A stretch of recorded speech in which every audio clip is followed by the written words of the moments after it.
Kalispera from Greece. Good afternoon from Greece. I'm Stavros Mavridis. I'm the general manager of SOUL TAILORS. Is a wellness company member of the Eurotel Group. We're doing the second series of our talks. We would like to apologize for last week's because we couldn't proceed to this talk due to some technical problems, but here we are now. And the title of today's talk is Medical and Wellness and Health, Definitions and Inclusions, the Merits and Opportunities Arising. Of course, it's all about Greece 2030, advantages and opportunities, and we would like to speak with wellness pioneers and innovators from around the world. And that's why today we have asked from these three amazing people that I have with me, Mr. Laszlo Pucko, Mrs. Amy MacDonald, and Mrs. Michelle Hammond, to join us and talk about medical wellness, health, and what is going to happen over the next years. Before I'm going to speak more about yourself, I would like to introduce you to our audience one by one. So I would like to start from the ladies. Sorry, Laszlo, and says we're going to have Miss Michelle Hammond. She's a very knowledgeable woman about mental wellness and about has to do anything with education, as is the founder and MD of SPA Business School and the Power of Touch. She's going to tell more things as we move in our talk. And going to Mrs. Amy MacDonald, who is going to speak from USA at the moment. I think is morning there, very early morning. And thank you very much for that, Amy. Amy is CEO and founder of Under a Tree. This is a wellness consulting company. And he has developed many, many concepts in the USA and around the world. And her expertise on developing concepts and found synergies is amazing. So, and she's the last year, I think, or 2, maybe 3 years, she's involving in some very innovative new health products that she's going to speak through our talk. And we're going to Laszlo Pucko. Nice meeting you again. We have met in the past. He's CEO and co-founder of Health Tourism Worldwide. And he's going to tell us more during our talk. And he has done many, many surveys around the world the last years. And lately was for Wellness Tourism Association. So he's going to tell us more about this during our talk. So let's go to our talk and start with Amy. I've said some things about you. I think it's not the whole journey into the wellness industry, Amy.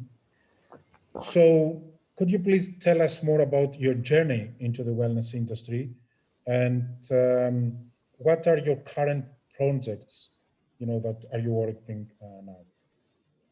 Well, first of all, thank you so much, Stavros, for inviting me to speak today. I actually have a part of my past that is part of Greece, so I'm going to start there. I actually, in another part of my life, early on when I was much younger, I was a model, and I was actually based for over almost a year in Athens and did lots of different types of modeling. And so I hold that really dear in my heart. It's probably about 40 years ago, but I just wanted to tell you that Greece in particular and the people of Greece have really have a really special place in my heart. So thank you. So I started my career after my trip to Greece. I actually became an esthetician and massage therapist in Canada. And I think that has been a really important part of my career because I started hands-on. And then from there, ended up in Mexico for about 10 years where I managed a small resort. And it was during that time that I created a retreat and realized that as much as I loved being a general manager and I loved hospitality and operations, I really loved the wellness piece. And so it was with that that I ended up immigrating into the US and got a position managing a really well-known and respected property called Miraval in Tucson, Arizona in the US.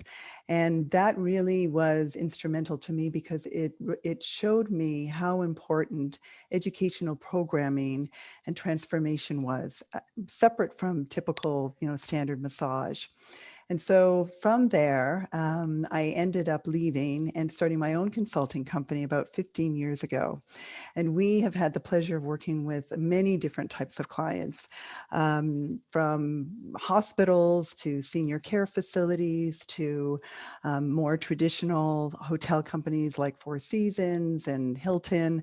But we also do a lot of work with independent owners that have a really focused vision on different types of projects. The last part of your question was really about what we're working on right now. And right now, we are mostly working on new development projects. Most of them are in the US, a couple in Canada, and also in Thailand. And they are all integrated mixed use. So they have a hotel piece, they have a membership piece, they have a residential piece, but most of them are wellness communities with a hotel. Thank you very much, Amy. You will tell us more about your projects later on. Yes, and of let's course. go to Michelle. Hello. Mrs. Michelle Hammond. Thank you, Stavros. And as with Amy, thank you so much for inviting me to sort of join you. It's an absolute pleasure to be here, and with Laszlo and sort of Amy too, sort of looking at what the future could be like in 2030. And let's hope it's definitely better than a 2020 has been.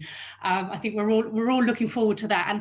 And like Amy, actually, I started my career with an absolute passion for the human body. I think that's what got me into it. I was very much a science nerd at school, and the opportunity of moving into complementary therapy was just too exciting. I studied in a range of complementary therapies, quite a diverse range, as well as kind of yoga practice and Pilates and aerobics, and was very fortunate actually that my first opportunity into the world of work was within a very private health and wellness destination resort, which back then, sort of near 30 years ago, kind of was very sort of forward thinking. But they integrated movement, nutrition, touch, mental health, the environment, space, indoor, outdoor, sort of beautifully. And unbeknown to me then, they were actually well ahead of the curve for sort of doing so. And many years of practicing and in my complementary therapies, I then moved into various managing and directing roles around the world. Have never had the opportunity of working directly in Greece, so that's definitely on my sort of to-do list, sort of moving forward. But I've worked in some beautiful destinations, set up large retreats in Dubrovnik. I've worked out of Asia, the US, and just had an amazing opportunity to lead some incredible spa, hotel, health destination resorts, as well as work for some leading brands. And like Amy, actually 15 years ago, I decided to set up my own consultancy and education company. It was actually as a result of a client saying to me, won't you come and help us? And me thinking, okay, how do I do that? What do you need? And I very much started my consultancy as a business strategist. I'm very good at solutions. My husband calls me a solutionist. I was very good at walking into existing operations actually and looking at who they were, what they were doing, why they were doing it, and what they could be doing to sort of do it better. And everything we did from a consultancy point of view was around what we like to call our sort of 3 Ps, so driving productivity, performance, and profitability, and unashamedly looking at profit, because actually if we really care about our people, we have to make profit, but for their sake rather than forsaking them, as we always like to say. And then actually years of delivering operational focused and commercially focused training I think we were one of the first businesses 15 years ago to launch pure online learning and blended learning, an industry that told us it wasn't possible, and now look at what everyone's doing with online and blended learning. And actually about 10 years ago, through a whole family of sort of cancer and chronic illness and disease, I started to get very frustrated that I thought we didn't do enough to welcome and include all people. We were still quite elitist. You know, we like to welcome people who are already well, and we don't do enough to support people who are unwell. And so we commissioned the first UK research into what the challenges are of treating people with cancer in UK spas and salons specifically. I also started working with dementia and looking at the impact and environmental implications of the built space for people living with dementia, because that's getting earlier. We also looked at the links between obesity, diabetes, and mental health, because when I was training and actually working, managing very large teams, I suddenly had this team of about 186 and thought, I know so much about the human body, but I've realized I know nothing about behavior and people's mental health. And I can tell one person to do one thing and get one response, and I tell somebody else the same thing and get a completely different response. So I felt like I needed to learn more. So around 10 years ago, I also trained in a lot of clinical psychotherapy, change behavior, analytical hypnotherapy, EFT, and more recently brainwork, recursive therapy, which is linked in neuroscience, just to kind of help us focus more on what it really means to be healthy and well. And that's really took us up to today. We have a business building training company, a health and wellness focused training, and our consultancy. And for what I'm working on now, I've spent 6 years working in the retirement sector, developing community living here in the UK, and trying to improve what that is and means. And now I'm actually working with a very large corporate bank globally to reimagine the future of workplace for them, which is actually really poignant, because we were doing a lot of work pre-COVID on what the future of workplace should look like.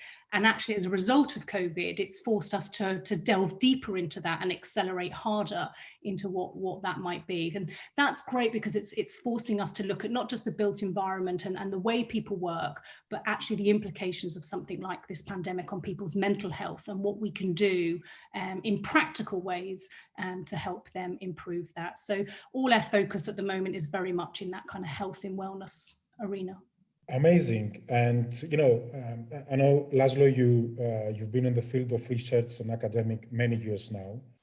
And as I can see here, I can realize that the merge of wellness, medical and health already happening.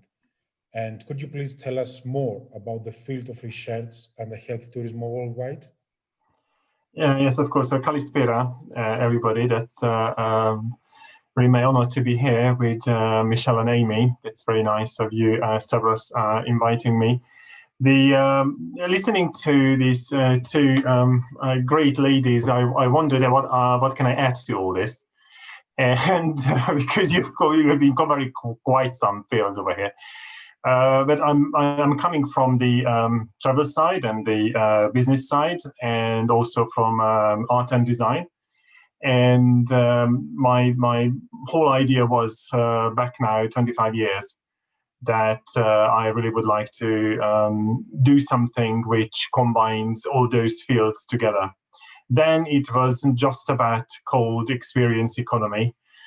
Really in beginning of 90s, that was really the beginning of the experience economy. And since I grew up in a lovely hot spring destination, or thermal destination, if you wish, then I think it's just a natural combination of all those things together as a theme. And I'm more on the strategy side and the planning side in terms of what's happening at a destination. And destination to me could mean two things, and then for Greece that could be really, really relevant, because you have all those isolated islands, if you wish, because that's what it is. So you can really create something distinctive island by island, because you don't have the pressure of a neighboring county or neighboring city, because there isn't one, or at least there is one, but just over the sea. So you don't need to worry about that much. And I really like to create destinations which are geographical spaces and geographical units, not just locations, facilities, because that's another thing. And when you create destinations and when you plan or strategize destination development or management, then you can bring in all the necessary parties that you need. And that's what Amy and Michelle have been doing to create that integrative approach, which goes beyond the four walls of a space.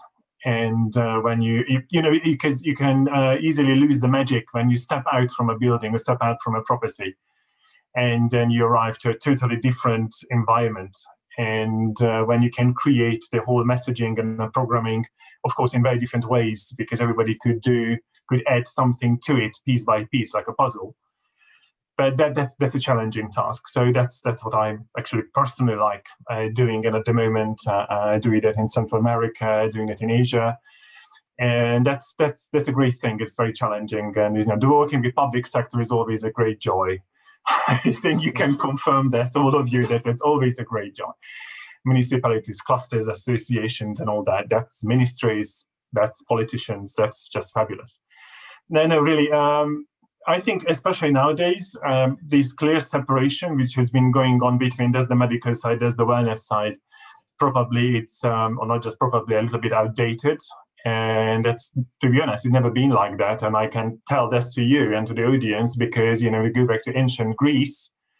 It was all sort of modalities, approaches, treatments, and they were combining whatever was available for the good cause instead of looking at which silo that given treatment or approach would, be categorized in, because it's not the point. The point is to create the expected benefit, the expected outcome.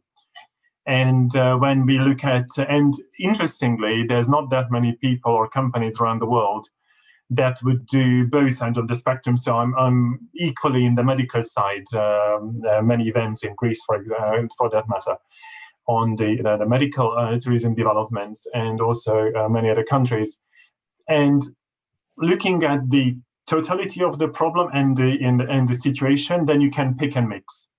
And really, you can create the best solution to the given situation, let alone a destination, let alone a property, let alone a person.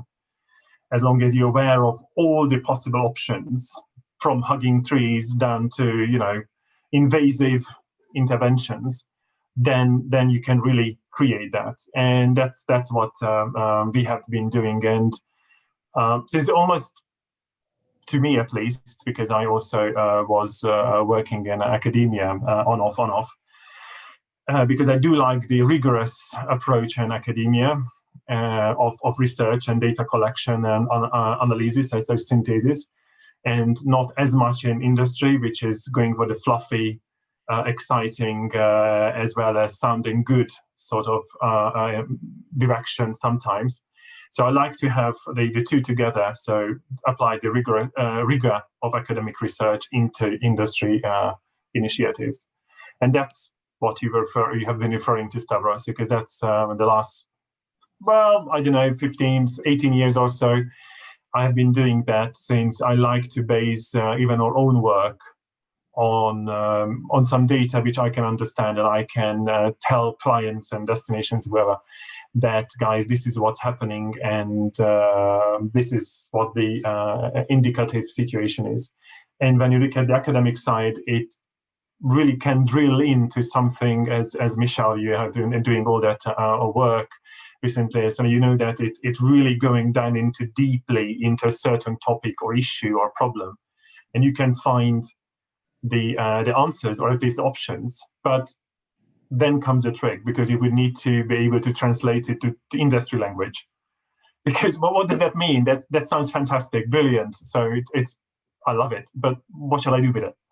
And that's when it comes an issue. And again, Michelle, with all the training and that, so we do a lot of mentoring of industry members of, this is what information is, this is what the data suggests, but this is what it means to you at local level, because that bridging is to me, I think that's the missing link in terms of industry development and success, both as profits as well as guest experience and guest benefits.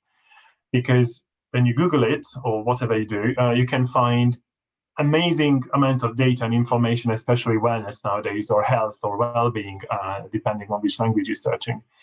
But of all of that, how many of those trends would be actually relevant to me, being in Southern Eastern Europe, for example, in Greece, or many of those would be relevant to me as a hospital, as a clinic, or as a hotel. And what shall I do with it? How shall I apply it? That's the beauty of it. I think Michelle and Amy would agree that really is the beauty of it, of this work, to sit around and come up with something which is relevant to that given situation, not somewhere, sometime, to someone, but right there. Good. Thank you very much, Laszlo, for this intro. And let's go again to Amy. Amy, we've spoken the last months, and I know that you have been involved in some health-related concepts that combine wellness and health and products. Could you please tell us some things about these new products and concepts, and how do you see over the next years, this decade, these new concepts that combining health, wellness, medical will implement into our industry? Thank you, Stavros. So I have been working the last few years more as a business advisor with some unique products that are health related, and I can certainly walk you through some of them. What we're definitely seeing, and this was before COVID, is that we were looking for opportunities, right, similar to some of what Michelle and Laszlo had mentioned, is really looking for opportunities to create relevant, science-based, solid health results from experiences that are not necessarily labor focused, right? So things that are relevant to the guest, but also are better from a saving standpoint. So some of those products that we've been working with, one in particular is really a sleep science-based product. The company is called Bryte, B-R-Y-T-E. They are a tech company out of Northern California in the US. And really what they were looking at was how to create a product that would interact and support you while you're sleeping. And so this particular product is obviously a bed, but it has very sophisticated sensors in it. So it can monitor your heart rate, your body temperature. It helps support you sleep through the night, stay asleep during the night, fall more deeply into different states of sleep, but also helps you wake up naturally. And so this particular technology right now is still being piloted, but with a launch in 2021. And what I was excited about this company is that we put so much time and energy as consumers, but also in our industry, to looking at nutrition, to looking at fitness, to looking at meditation, all the different things that are very important to our health. But what we haven't really looked at, and that hasn't really evolved, is actually a bed that can really support sleep. And obviously sleep is so foundational to everything else that we do. I think about sleep as being the return on our investment. Everything that we do to invest in our health during the day can really be supported with this type of technology at night. So I like this particular opportunity because it's something that people can, obviously hotels can have within their establishments, especially if they have a longer length of stay, but then consumers can also purchase them and have them in their homes. So that's one of the technologies that I think is really going to change things. Sleep has not changed in the hotel room for many, many years. So I'm excited about that. Another company that I've been working with is Halotherapy Solutions. In particular, we've been working on, and now it's been, I think, available for a couple of years, is combining far infrared with halotherapy. And what I like about these two things is that it really focuses on reducing inflammation and upper respiratory health. And for a lot of spas and wellness properties, you know, they don't maybe have a lot of room. They don't have a lot of actual extra space. And so what I like about these particular types of opportunities is that they don't take a lot of space. They can be charged, obviously, right from a revenue standpoint, but they have multiple level health benefits and different types of experiences within them. Chromotherapy, aromatherapy, halotherapy, and also infrared. And again, right, solid health benefits, but also do not require as much labor as like a traditional massage would do. Another company that I've been working with is called Nollapelli, Nollapelli, and this is a biochemical engineer that's crafted a new type of textile that basically is mostly for beds, but also for spas. And this particular fabric basically manages your body temperature. It's much more sustainable, easier to care for, but also works predominantly, it's more antibacterial and anti-inflammatory also. So those are just sort of three different examples of companies that have taken technology, either brought them together into a new type of offering, or are really new to our industry that are going to help elevate, obviously, right, our consumer and our guests. That are obviously going to be technologies that are going to continue to grow and evolve as well. So those are just some examples of things that could be in medical facilities, could be in residential, but could also be in more traditional wellness and integrative medical facilities also. Great, Amy.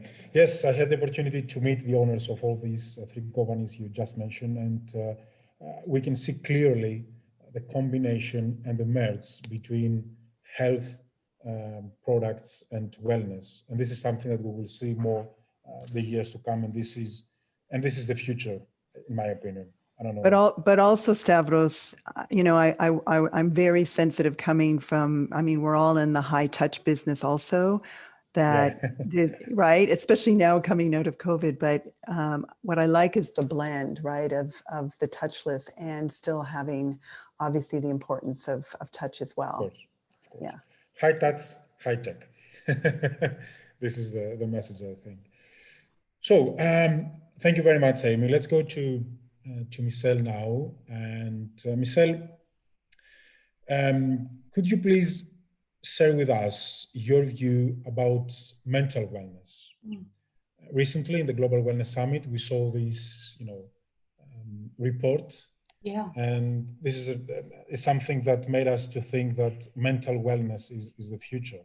Yeah. And a lot of people, especially after this global health crisis, will need support and guidance. Do you think that wellness is merging with medical and health? And do you see that the new hybrid models that are rising, resorts, destination resorts, combining medical, health, and wellness, we will see them more over the next years? Do you think that this is the new concepts? Yeah, so I mean, firstly, I think it's positioning, isn't it? And it's wording, which our industry always gets a bit tricky with. I mean, you know, spa was the most contentious three little letters in the dictionary, I think, and wellness is kind of up there too. So, you know, for us as a consultancy and education company, wellness in and of itself, we look at the 8 dimensions of wellness, those kind of key things that, you know, social, financial, physical, all of those components that enable us to be well. And of course, well-being, we believe, is the outcome of that, is the output of that. So to be well, health, medical, all of those things feed into it. So they are just tools or approaches to that sort of practice. And obviously, you know, different people specialize in different areas. Some people focus on people's financial health and well-being, because, you know, as my mother always used to say, you know, if money goes out the door, love can go out the window. So, you know, for people's health and happiness, sometimes, you know, financial worries, as we're seeing now with COVID, people losing jobs, losing incomes, having to re-look at their businesses and losing businesses as a result of not having assets or financial security. So they're all those elements of what make up, or the dimensions that make up wellness, are fundamental, and obviously our health is a barometer of that. And I think in our industry, we've been very good at considering that, you know, if we change our physiology, we can change our psychology. So we focus a lot on movement, haven't we? You know, exercise has led the way in most kind of spa health and sort of destination sort of retreats. And I always say it's the magic of movement. Movement is absolutely critically important.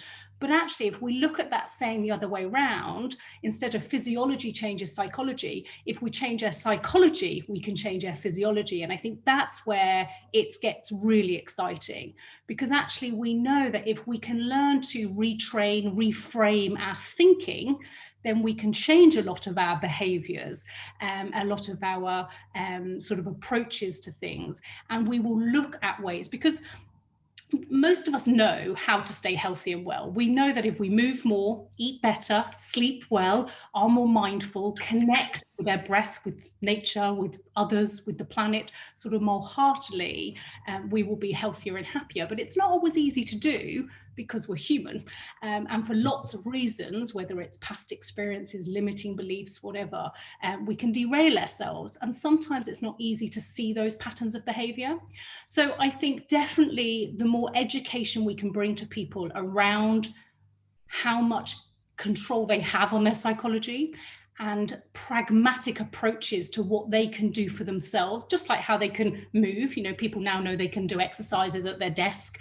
They can, you know, do them whilst they're cooking the dinner. They can do them whilst they're, you know, sort of taking the dog for a walk, or, you know, sort of a destination fitness class. There's lots of ways we can move more. And I think if we can teach people how to, or to understand first how their brain works better in a more simple, pragmatic way, we can teach them how to intercept it and interject it, and to sort of work with it more effectively. And I think that brings itself into our commercial environments too, because we have to understand how somebody's feeling. You know, it's not a case of, you know, just, oh, you're here to do a class, you're here to have a treatment, you're here to eat your lunch. If we can really connect with people on a personal level, then we can be more tailored and targeted in our approach. But we have to connect, and we have to connect deeper than just, are you okay, how's things? We need to be able to read people's body language. We need to be able to deal with the negative emotions they might have in a comfortable or controlled way. So I definitely think mental wellness in all of its guises, you know, obviously the built environment itself can help people's mental wellness, just lighting, amount of space, air quality, all of those things we know can improve people's cognitive function and mental well-being. But I think helping people understand more about their own mind, more about the influence on thoughts and behaviors, and practical techniques that they can use either in a coaching or mentoring form environment. So the new therapist becomes a kind of mental health wellness practitioner rather than your traditional beauty therapist, and also obviously how to laden their own toolbox with practical sort of techniques, whether that starts with breath. I mean, we're seeing, the last few years we've seen breath, elevate massively, haven't we? Most people talk about breath in some capacity, whether it's through treatment, through their product. Amy mentioned essential oils, which have seen a massive resurgence through this year, and people realizing that not only does it force them to breathe better, but actually those essential oils can have an impact on their physical well-being. But I think the more we understand how mental health and mental health impacts our physical health, the impact of disease is escalating massively around the world. Cancers, dementias, diabetes, obesity, depression. We're seeing, I don't know in Greece, but here in the UK, we're seeing children as young as 6 being prescribed antidepressants. 60 million antidepressants were prescribed a few years ago, the last record for our NHS sort of up to date. It's an astronomical amount of pharmaceutical intervention. And I think it has its place. I'm a massive science girl, so I'm a massive advocate for modern medicine. But I do think we have to first teach people how to help themselves. And I actually retrained in something recently as a psychotherapist. I retrained in a new technique called brain working recursive therapy, which is an incredible new intervention. It's really sort of putting sort of psychology on its heels at the moment of how it's pushing things forward. And it's embedded in neuroscience, but it's looking at the synaptic gap and probably a session for another time, but it's a really great, quick intervention to help people deal with trauma and fear and anxiety and panic and all of those sort of primitive emotions that are there to help protect us in a very, very simple, non-invasive way, which is great because typically psychotherapeutic techniques have involved people needing to really dig deep. And sometimes that's into very painful emotions and painful stories that can re-trigger new trauma. And so this technique has been around for a few years now, but it's had huge success in South Africa. Most psychiatrists and psychologists in South Africa are only now using BWRT as a form of dealing with everything from gang rape to tribal issues. And we're doing a lot here with the NHS, a lot of their frontline staff who are struggling with the demands of sort of their new environment and the pressures of COVID within the hospital and clinical setting. And within just a few sessions, we're able to help them, sort of move forward and manage those emotions really well. And I think if we can do that in our spa, health, resort, destination environments, we can also help people make other better choices that are going to help improve their lifestyle. So I think that integrative lifestyle piece is kind of where we're now coming. We're realizing that we cannot keep on the path we're on, just being led by pharmaceutical and procedure. We have to educate and empower people to understand their minds and bodies better and give them real practical techniques and reinforce those beautifully in our kind of curated environments within sort of spa, hotels and resorts. A whole new era arising, as I understand from you, Michelle. And I think that we need more education and more training, that's for sure. And I'm going now to Laszlo, and I'm taking the lead from Michelle. And as you understand, Laszlo, we're talking about health in general, okay? And I would like to from you to give us, as an educator, as you did so much research about health and wellness worldwide, is health the umbrella of medical and wellness? How these are connected, and what are the definitions? Because everybody, I think, is searching to do some destinations to attract people that can combine, some medical and some wellness, health tourism. Could you please, give us more your lights about what about health, what is wellness, what is medical, and how we can move on with all these definitions in the future? Thank you. I can give you a very short answer and give you a very, very long answer. Which one would you like? something in the middle. something which is meaningful, I suppose. Yes. All right. I think there are two issues to look at. First, one is kind of industrial language which is used between professionals to locate who is doing what this property is, what is going to do, have some description and understanding. And then you need to apply probably a different language when you actually talk to prospective guests or past guests, because the language they use probably or is very, very different from what the industry is creating: silos, topics, labels, promoting certain concepts and such, whereas the customers may not follow that, especially when you have different languages. They don't translate well.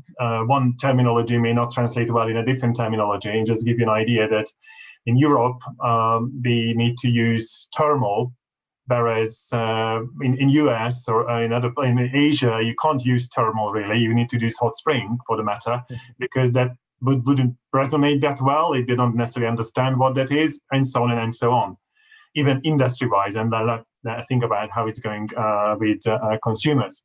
So theoretically, because we worked for the World Tourism Organization, UN World Tourism Organization, about this topic, and the approved, which is the CTC, the committee of the WTO and the European Travel Commission, approved that hierarchy or structure that's been provided for them, which is that any kind of travel can and does contribute to your well-being. I think that Michelle can, and also Amy can agree with that. So it could be a business trip, a family trip, a cooking trip, a cultural trip, who cares, some sort of travel. They contribute to one of the many domains, or many of the domains of well-being as such. Even if you don't call it wellness, don't call it medical, don't put any label on it, but it contributes, even temporarily, short-lived, often short-lived, relatively short-lived.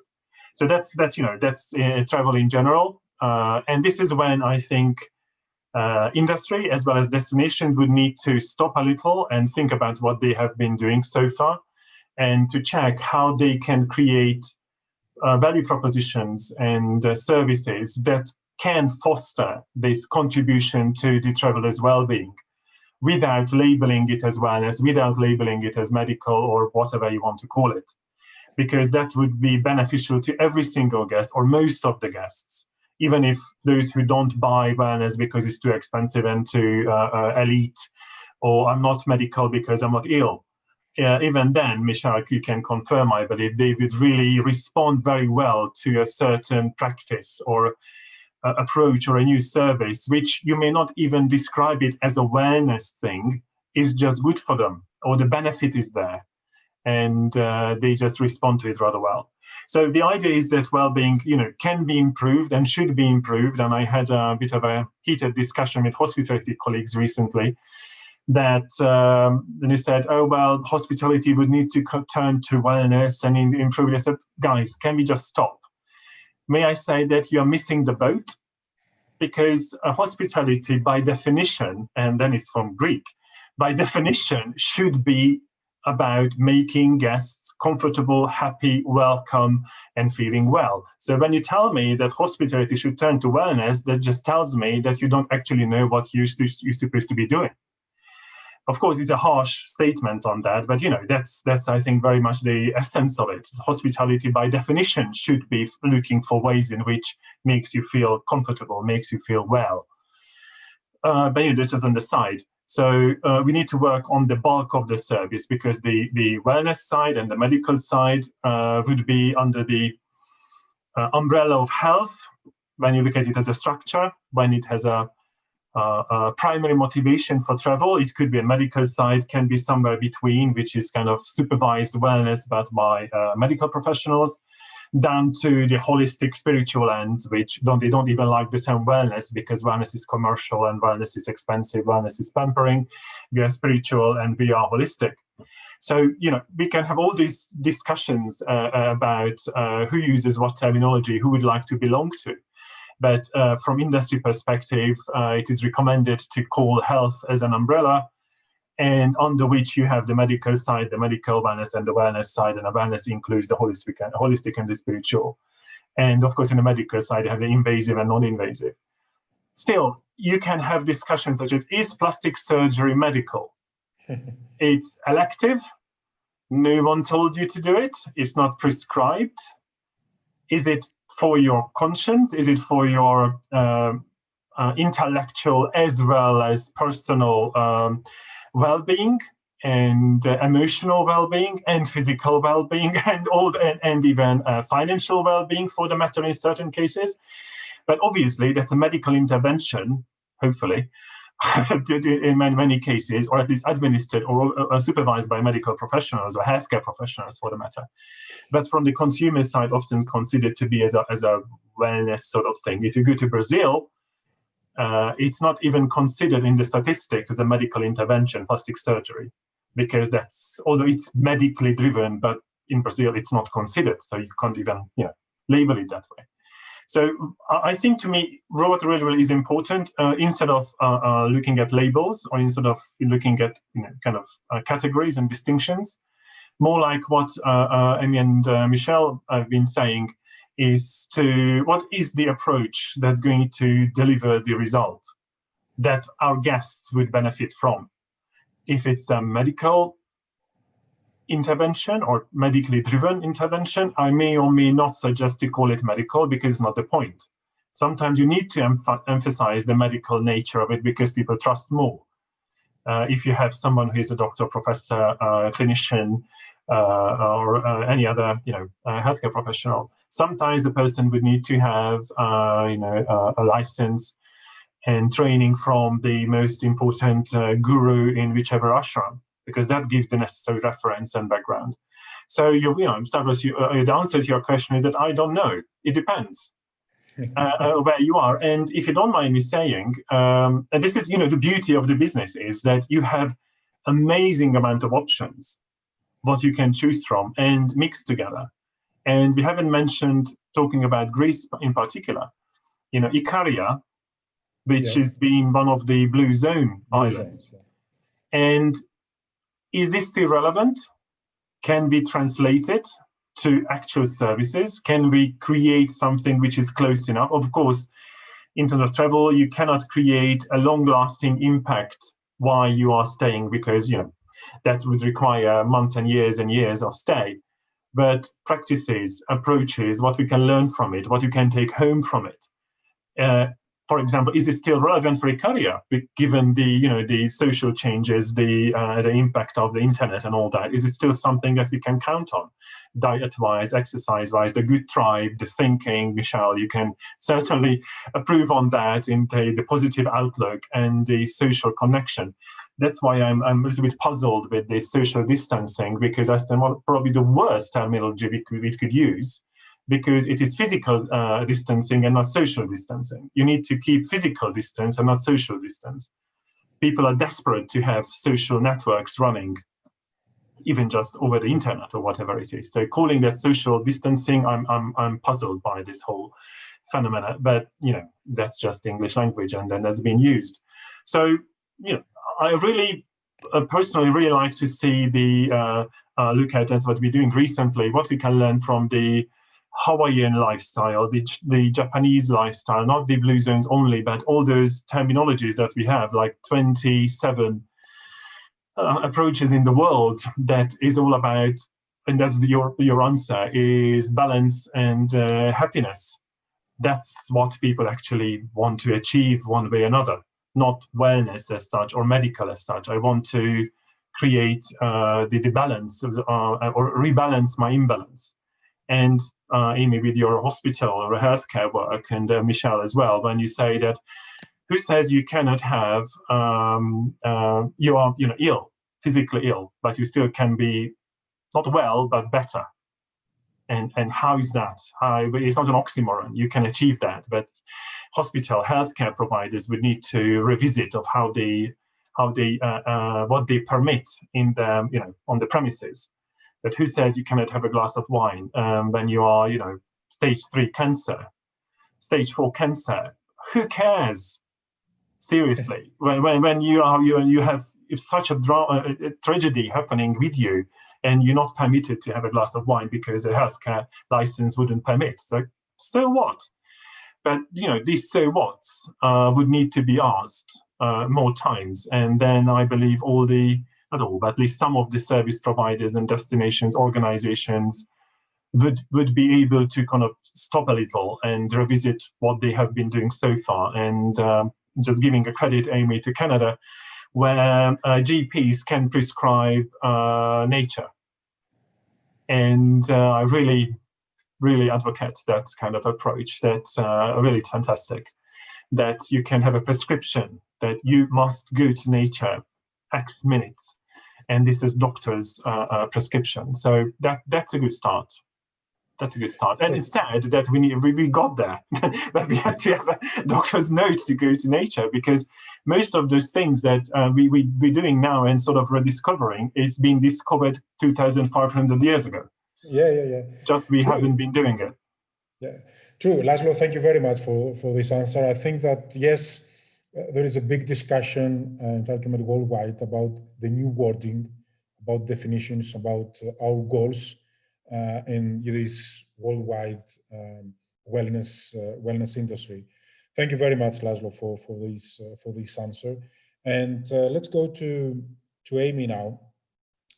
Amy, as you said, you came to Greece, and you know that Greece is a very well-known worldwide destination. And the history of modern medicine actually started here. And as Laszlo mentioned that, we discovered that. We're rediscovering ourselves, I think, 2020. And because these talks is about Greece and advantages and opportunities, what do you have to advise to the owners, investors, and GMs in our country, in Greece, in order to create these new hybrid models or combining medical wellness and health, and how they can implement the new modalities that you have been involved? What are the advantages the years to come in order to differentiate and transform the tourism product, please? Thank you. It's quite an interesting question to ask, and I'm actually humbled to be responding. When we work with clients anywhere in the world, we really ask for the owners or the operators or the investors to really think about the relevance of their location. And what I mean by that is, authenticity is so important. It always has been and will continue to be. And wellness tourism, medical tourism, is again about people traveling to places, whether they're national or international, to places where they want to come and have an authentic and real experience. So when I think about Greece, I think about water. I think about the roots of your country. And like you said, the birthplace. And so I find sometimes that we want to overcomplicate and we want to have something that is new and different. And right now, my recommendation, and this was even before COVID with our clients, but specific to Greece, is to reach back in and to go back and remember the roots and the profoundness of the foundation of what the Greek culture and history has given to all of us all over the world that are in the wellness industry. And so when I mean by that, I think about water. I think about recovery as being one of the main themes that we're seeing as we move forward. Not just recovery, not just physical recovery, but emotional and mental recovery. And whether we are in our teens to all the way into the elder parts of our lives, we all are recovering. We're all wanting to take our health to a new level. And a lot of that really can be done through water, through bathing, through submerging, by immersion into water, and obviously nature. So I really think about and advise that you really think about wherever you are, whether you're urban or whether you're on an island, to really think about what has made Greece so famous and to always stay grounded in that. And then if that's the foundation and an authentic foundation, and you really own that, then you can bring in other components. And like technology, like I spoke about, technology can sit on top of that root and that foundation of the history. Technology will be helpful. What I love about the new innovative products that we're seeing, not just the ones I mentioned, but there are many more, is that because it's got technology, you can purchase and have something, but the technology, right, the software piece will continue to be updated. So you can have this balance, but it has to be the foundation of the history and the culture, not only of Greece, but of your specific location to remain integrated and relevant and authentic. I think that is really, really key. And so I don't have a silver bullet, right, in my response. I really feel it's about going back to the beginning and remembering the roots of who you are and where you are as a culture and a unique location in the world. Thank you very much. I mean, indeed, everybody can admit that Greece is in a place that everybody would love to come, and more than you're welcome. Michelle, Amy, and Laszlo, more than welcome. You will be my host as the previous attendance as well. Yes, it's true that some of the owners are trying to do what you mentioned right now, Amy, and we've seen the first wellness destination resort in Greece, which is the Euphoria Retreat in Mistras from Mrs. Marina Efremoglu. And I think that Greece now has been on the map of the world of wellness the last 2 years. And I think that more to follow over the next year. So thank you very much, Amy, for this answer. Thank you much. Michelle, You were talking in the beginning about workplace wellness, and I think that is more relevant than never before. The combination of more wellness places and any health products and concepts to go into the workplace wellness. Do you think that this is something that mainly urban hotels can think about, that to develop some work-related wellness programs and concepts? And how do you see this sector developing over the years? Yeah, well, firstly, to touch on the previous point, and Amy, I thought that was beautifully sort of succinct of you. And, Greece really does tick so many boxes, doesn't it, when we think of environment and biophilia and nature and connection and what it means to be healthy and well and what we're striving for. And as Hippocrates said himself, health is wealth, isn't it? And I think people have recognized that this year sort of greater than others. And I think that feeds into everything we're touching now. So, this is an exceptionally exciting time to be in the world of wellness, because obviously even those that were maybe dismissive of it pre-COVID have suddenly realized even the most simple micro moments, as I like to call them, can contribute massively to their physical, emotional and sort of mental sort of well-being. And we've seen that in the way people have had to change the way they work. So lots of people who traditionally went into the office and had that kind of commute, whether they loved it or loathed it, and then sat at a desk or hours on end in their workplace, have now had to learn to work from home, and of course that in itself has its challenges. So I think we've had to stop and think about what's important. I don't think there's this kind of strive as there was before to get this work-life balance. People are more accepting now that actually life just has to be more balanced. And actually, people have also recognized areas of unproductivity, areas that they can help themselves be more productive and inevitably help their performance and profitability. They've learned to collaborate in the most incredibly creative ways. In fact, actually, I was talking to some colleagues recently who'd said to me, do you know, I feel more connected to my team now than I ever have.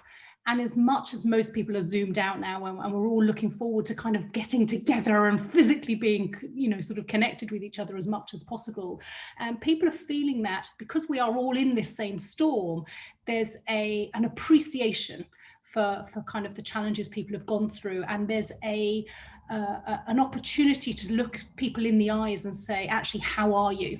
Rather than just, what have you done? Have you achieved this? Have you done that? And sort of focusing on the functional part of our work. People are more caring and connected, which has made people feel that they can trust easier.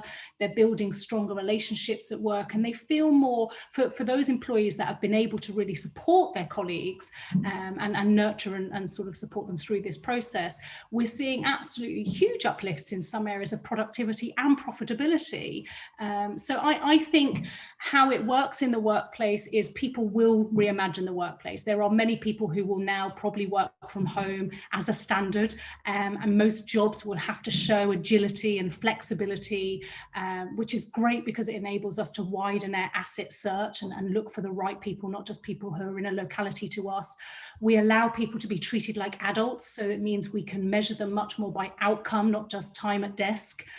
We can enable people to work in a variety of work modes, because actually, when I was working with Pegasus Life, actually, sometimes I would walk down into the architect design area, and they'd all have 3 monitors each and be there, but pretty much from 9 to 5:30. And you think, gosh, it's a real skill to be able to turn on creativity between the hours of 9 and 5:30. I've never been able to do it.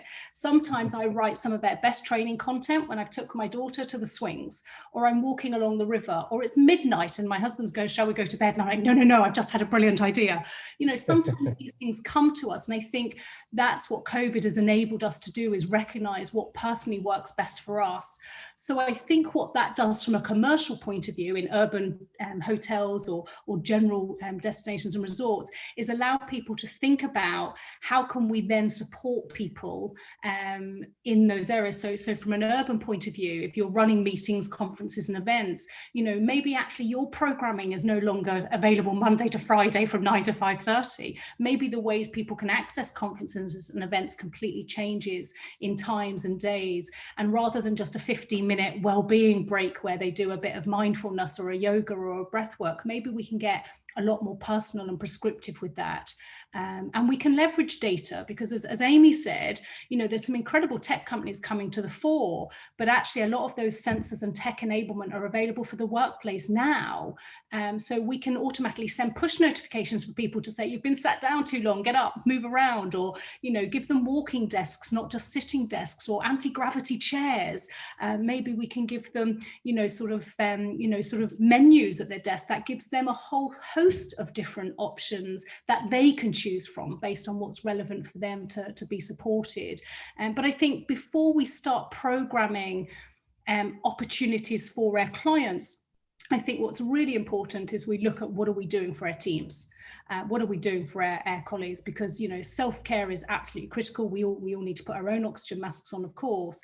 But I think this has also shown us that when we really look after our people, when we have a genuine, authentic care in their development and their output, when we bring them in to the story, when we let them see what the goals are, what we're striving to do, and we let them be part of that creatively, consciously, collaboratively, we create a much better environment, which already for our guests will be a much better, stronger sort of experience. So I think we definitely have to become more agile. We have to look at how we do that. We have to look at how we can make the environment healthier for our own teams and our clients coming in. And we have to look at more personal and prescriptive ways we can help people physically, actively, passively, and sort of playfully do more meaningful micro moments, so we can infuse things rather than making everything a destination, something they've got to go and do for an hour or embark on for long periods of time. How can we give them these simple pragmatic steps to kind of help them sort of do better exactly where they are with what they have? Thank you very much, Michelle. What an amazing, talk I have today with three of you. Thank you very much, Michelle. Laszlo, we will stay for one more question in Greece, and I would like to ask you: do you think that the combination of medical and wellness is the future for Greece, the tourism model of Greece? Because a lot of owners and investors are trying to build up and create synergies with people from the medical sector in order to provide medical programs and combining with wellness. Do you think that this is the path? And could you please share us a couple of things from research from the Wellness Tourism Association? Because maybe researchers tell us what will be next in order to follow. Thank you, Stavros. I think, as far as I know, you expect a 3-minute answer from me, but I don't think I have. I don't know. I can speak fast, but not that fast. Take your time. No, seriously. I personally don't like to say things such as this is what Greece should be doing as such, especially or any country for the matter. Especially when you talk about product development. I think we need to look at all sort of considerations. I will come back to your answer, but I want to preempt a little bit. I understand and of course, congratulations to the euphoria as such, and then you may have a handful of those new ones being developed. But my interest, especially when you talk about a lot of owners here, and there's no surprise that you don't have 27 Chivasons around the world, or under 35 of Shah, there is a reason for that. So fine, go ahead and try to have your own euphoria, because they are fabulous and fantastic and amazing properties and propositions.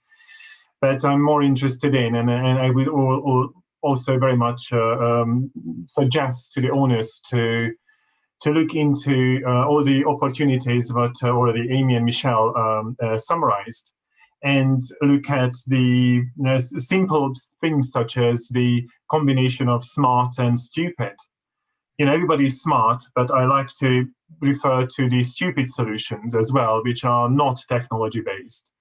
But, and I refer back to that again, is more like local resource-based. And that's definitely isn't, in a smart idea, but smart in terms of technology. So we have to separate the two. And when you say that, well, how is that in Paxi, that I know we have hot springs in the sea, which is a rare experience to do, but it's impossible to find it. Literally impossible to find it, although the island is very small. I tell you, that is a really very small island. It's impossible to find it.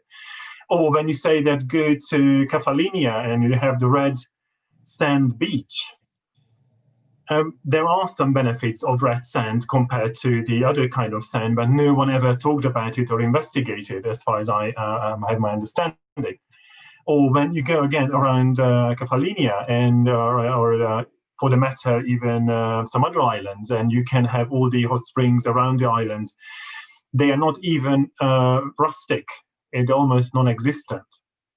And, we all know that, for example, and Michelle, you can confirm, the people are happier if they are maximum 1 kilometer from the blue coast in terms of life, in terms of how they think about living as such.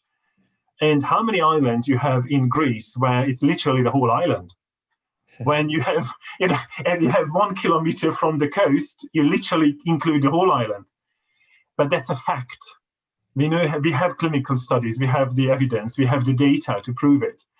Why don't we do something about that? Why don't we use it? Why don't we build it in the programming? Why don't we talk about it? Storylines, where are the stories? Where are the Greek stories? And we all know the stories from 3,000 years ago, but where are the new stories? Not properties. I'm not talking about properties here. Properties would be part of it, but I'm talking about the stories. I'm talking about the rituals. I'm talking about all those things that people want to try, even if they're not wellness tourists per se. And yes, your answer in the end, it could be a solution to a property that I'm going to do this and this medical intervention and the combination of thalasso and the combination of this and that, the integrative proposition for this and these indications, which Michelle can advise you on, that this is the indication, this is the service, this is the location. But, this is not a hotel consultant's job. Now, hotel consultants are going to kill me, but we can't see them, so they can't. So, but this is way beyond that. You need to have people who understand the hospitality side, the well-being side, the healthcare side, the gastronomy side, the dietitian side, and all of it. This is not just a hospitality hotel development Excel sheet. So my only advice to all of the developers in Greece that yes, you can have your hospital advisors, but at the same time, do please look around and shop around to other people who can help you with the fine tuning, the programming essence. And this is not about room division and catering division and wellness division and department. As soon as you start to look at it as wellness department, you're wrong. You're just wrong. Don't do it. So this is my answer to that. So you have a lot of options there, nature-wise, culture-wise, location-wise, tradition-wise, blue zone-wise, blue beach size, whatever-wise. But this, if you really want to tackle in this whole interest in, and this is what the research proves from with the Wellness Tourism Association, people are more interested to learn about it, more open. They have more awareness. They don't quite know what it is. They sense that there is something there, and they would like to know more about it. But they're not interested in the 7th jacuzzi and the 27th treatment room. They're interested in all the, why is that good for me? Give me the storyline. Why is that good for me? Yeah. You work in places like that yourself, Stavros. You know how that goes. But this is my let's say $1 million recommendation to all the owners to just don't jump into creating another hotel or whichever facility, and on the side we shove in some wellness department or unit because that will work. Financially, I doubt it. Thank you very much for the answer. And I think this is the truth. This is the truth. And go to, not the last round, but the fourth round. And our conversation is above 1 hour now. I think we're doing well, but we're going to finish in a while. And thank you very much for all these insightful answers that all of you are giving to that talk. Amy, do you think that this pandemic accelerate the changes that are happening into our industry concerning the building of the new wellness areas and creating services and programs? Do you think that this is going to accelerate more over the next year, or we will gonna come back in 3 years' time? We were like in 2015 or 16. Well, I have my crystal ball out. I'm just going to, I think, add to many of the threads that I think we've all mentioned, but specifically Michelle and Laszlo have, is I think that we have typically in our industry had silos, and we've overcomplicated things. And some of what Laszlo was just saying really resonated with me. And part of what I was talking about in my last response, we have to go back to the basics, and wellness is, to me, it's really about the quality of our experience. And it's not about, the buildings help and the facilitators help and the programming help, but I think it really is now more than ever our deep connection to ourselves and to our families, to nature, right? That it is much simpler than it used to be, and that we are changed forever, as human beings. And that I think moving forward, yes, we're going to have technology, and yes, we're going to have more biophilic design, but at the core of what we're doing, my hope is that we uncomplicate things and really constantly build and operate and develop things in a very much more intuitive way. And less is more, right? Less building and less scheduling and more open space and time. And I say that because I think that that's what we're going to need. And I think we're going to be really, it's not a change like pre and post COVID. I really think it is the evolution that we are finally coming back to basics that are simpler and less defined and structured and manicured. And so I hope that answers your question. No. This is exactly what I wanted to hear, because as we said in the beginning, wellness it has to be out of four walls. It's not about buildings. It's about, balance and experiences, and of course, developing new concepts. But we have to see how to implement them and how this will be good for our guests and for us, of course, as a consultant and as people.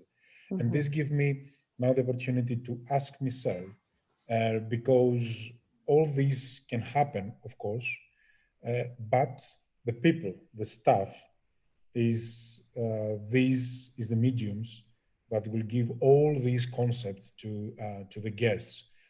Do you think that training will be essential over the next years to come, especially now that the guests will need science, evidence-based practice modalities?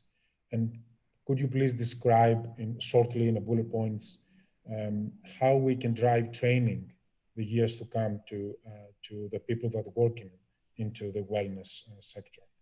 Absolutely. So firstly, I'd like to sort of just add a wonderful comment. My mentor, some 20 odd years, said to me, Peter Thompson, an amazing man, forward to basics.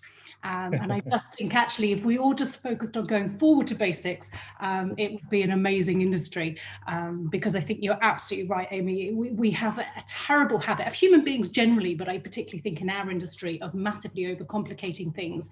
And I think that came out with some of the conversation. We're so we're so hell-bent, I think, sometimes on trying to put things in a box, under a label, under a name, as Laszlo's touched on as well, that I think sometimes forget what it's called, just do it.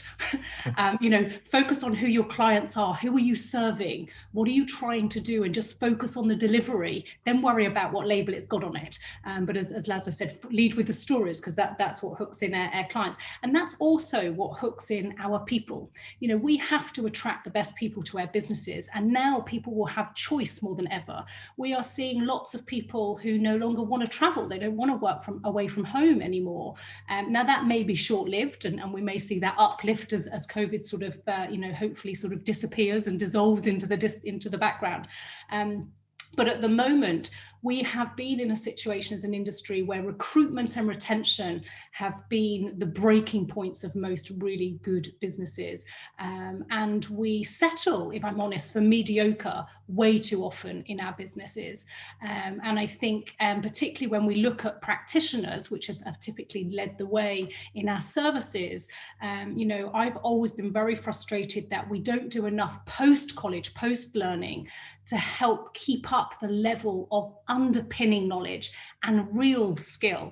We do a lot of product training, and there's some beautiful product house training out there, but I know very many therapists that are 10 years in, 15 years in, 20 years in, who all they've done in their career is product house training.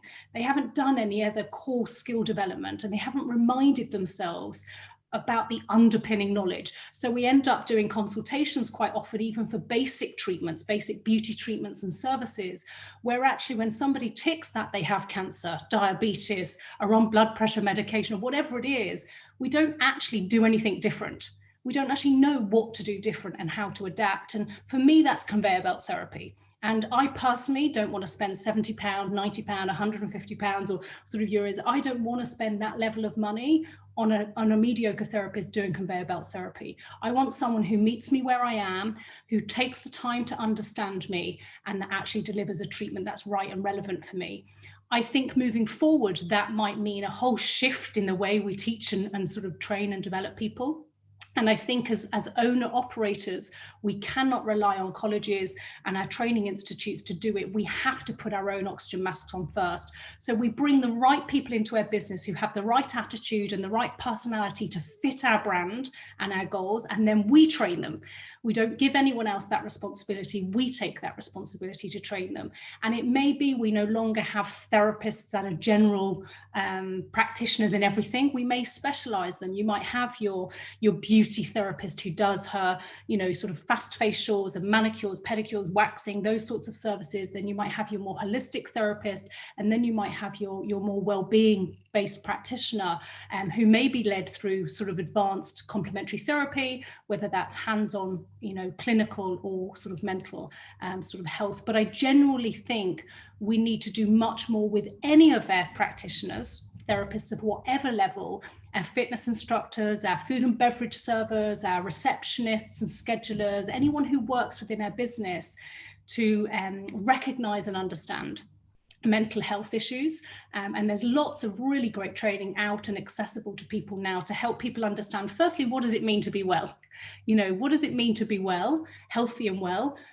What are the most common diseases within our communities? So, it may be national as well within Greece. What are the real prevalent diseases that are plaguing the people of varying age groups within Greece? And then within my community, what are the key health concerns and challenges that are derailing people? And then what can we provide evidence-led in a practical way to help support that, because people are looking for results focused now more than ever.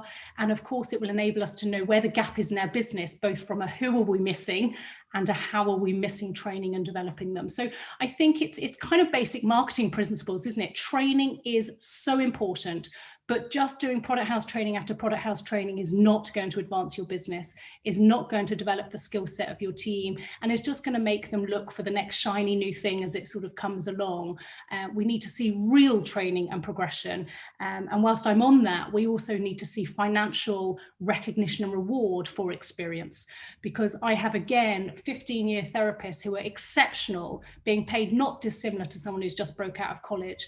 And we need to relook at our financial business model model to make sure that we are incentivizing people to stay where their skills are best suited and not forcing them into roles just because they need to pay their mortgage or put their kids in school or leave the industry. So if we want to keep good people, there has to be a real great career pathway for them. And we need to really seriously train proper skill sets with them that are right and relevant for our business. So we always say with training, people always say to us, oh, do you have this off-the-shelf training? I'm like, we don't very rarely do off-the-shelf training, because actually, if I have 10 people in a room and the next week I have another 10, already the training must be different. If I deliver exactly the same training to those two lots of people, I failed as a trainer, because the people in that room are different. The topic might be the same, but actually where they are and how I need to get them from where they are to where we want them to be will be different. So we have to do the right training in the right way, at the right time, with the right people. And of course, we have to put funding to that. So not just create beautiful, shiny new facilities and experiences, but actually put the money in and the capital in to the ongoing operation and success of our businesses. If we really want to stand out and be counted, and as Amy said, it doesn't have to be complicated. Don't try to be everything to everyone. Don't have a whole menu of every service and facility and be medical, aesthetic, and try and tick every box. Just strip it right back and think, what are our target market? Who are they? What do they want? And how do we provide it for them? And then how do I make sure that the people we attract and have on board have the right skill set, and we continually keep investing in that so that they can keep delivering. And of course that evolves, doesn't it? It will change and flex. So we have to keep asking the question, and the best person to ask the question to is our clients, is the people we want to spend money with us. Sometimes we look for complicated answers, but actually just going back to the people who are currently spending money with us and saying, why do you spend it with us? What is it you spend it for? And what would you like to see us do that we don't? Or where else do you go for other things? Like, let's just open up the dialogue. Yeah, I think that's the simplest way to run a business, is through conversation and collaboration. Excellent, Michelle. Thank you very much for your answer. It's really amazing to speak with three of you. We're over time already, which means that we had a really, really good conversation, but I think that we need to go to an end. And I'll have the same question for all of you. And I will start from Laszlo, and then Amy, and then Michelle. So we're ending, 2020 is going to an end in a couple of weeks' time. And 2020 was a year that everybody rethink and restart, and all these things that we did. But as persons in this industry, we have to be optimistic, and we have to be in the forefront, and to lead all these people that are listening to us and they want to learn from us. So could you please share your last words and about 2020 and about all these health crises, and what is your message for the future? Please, Laszlo. You have such easy questions. Wonderful, Stavros. It's the last question. I mean, can't be easier than that.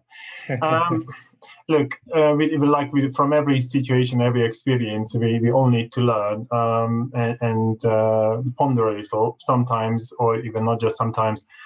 Not even nice things come out, but we need to move on. That certainly is the case, and it gave us experience in a difficult situation. Gave also some time to owners, operators, and even people to look into what they have been doing so far, since they couldn't do a thing this times. And if those who did look at strategies or approaches or services or whatever they have, that's already a good thing. If they haven't, do it quickly, because don't expect that something will going to come back to 2019, 2018. Some parts maybe, some other parts not at all, some other parts fully. You don't know necessarily which part you will be in. So the recommendation from me is to sit down a little and revisit what's been happening with you as a service provider, as an owner, and check what's next for you in particular.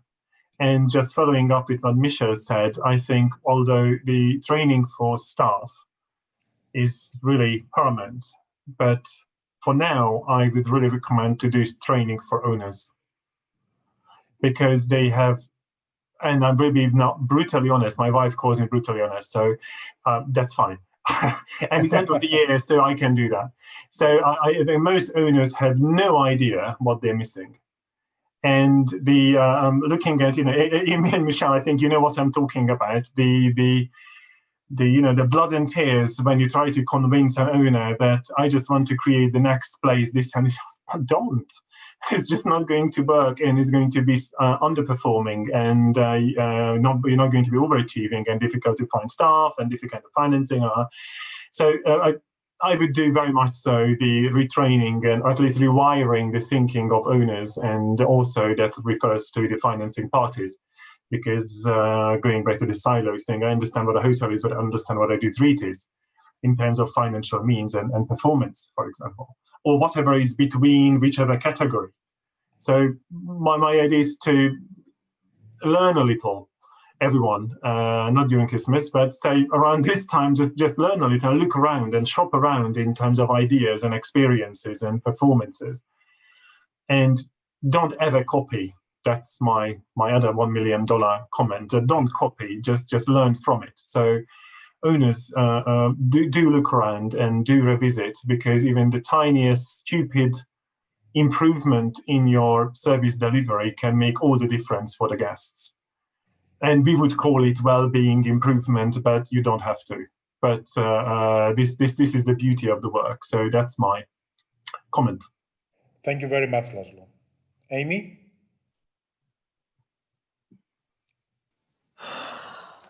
Oh my goodness. Come on, Amy. Amy, to tell us, please, quickly tell us. I was going to ask you to ask me the question again. Yes, it's your last word about yes, the has to wellness be industry brilliant. after this health global crisis, and how do you see the world is coming after that? That your advice to everybody to copy, post-COVID situation.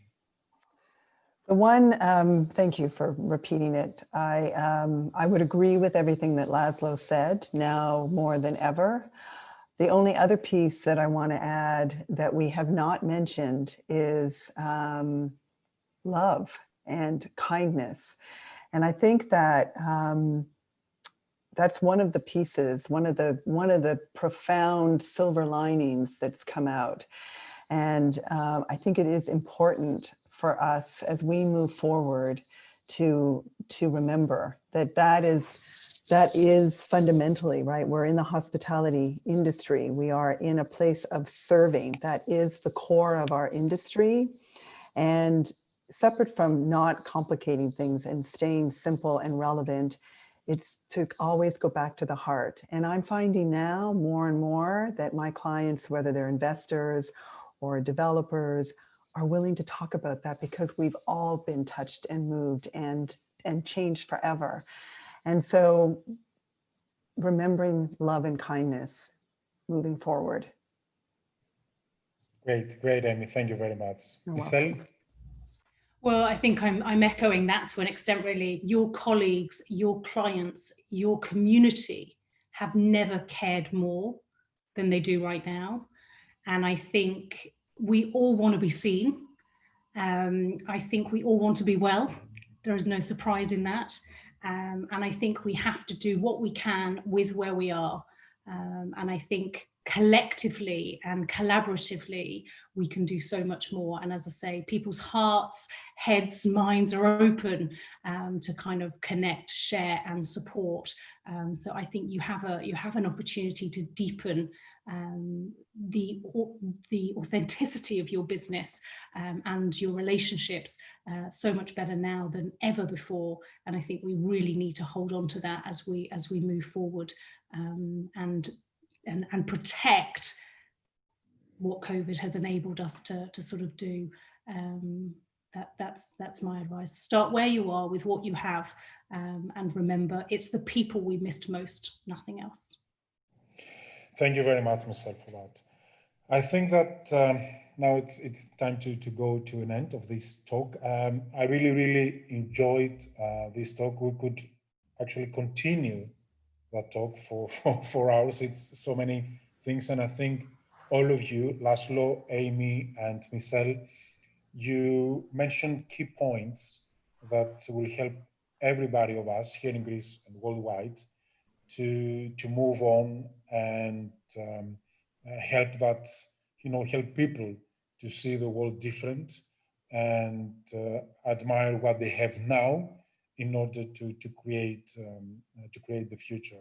I'm very optimistic, and I think that the next years will be, of course, better. Science will prevail and will help and support us to overcome this global health crisis. And I think more than ever, wellness is relevant. Health is the new wealth.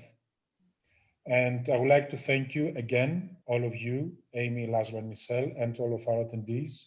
And because the Christmas are approaching, let's give love, hugs through the camera, because here in Greece, unfortunately, we're gonna have a lockdown, unfortunately, until 7th of January. But a lot of hugs, speak from your heart, and thank you for your attendance. Merry Christmas, and I hope, and I'm sure that the next year, 2021, will be more and much better from 2020. A new year will come. And thank you, Stavros, for shining a light. It's beautiful to see you sort of pushing so hard to sort of help and support the growth in Greece too. Well done. Yeah, Evaristo Poli, Stavros, much appreciated. Evaristo. Thank you, Stavros. Thank you, Michelle, Laszlo. Take care. Bye. You. Bye. Wonderful Christmas and New Year. You too. Take care.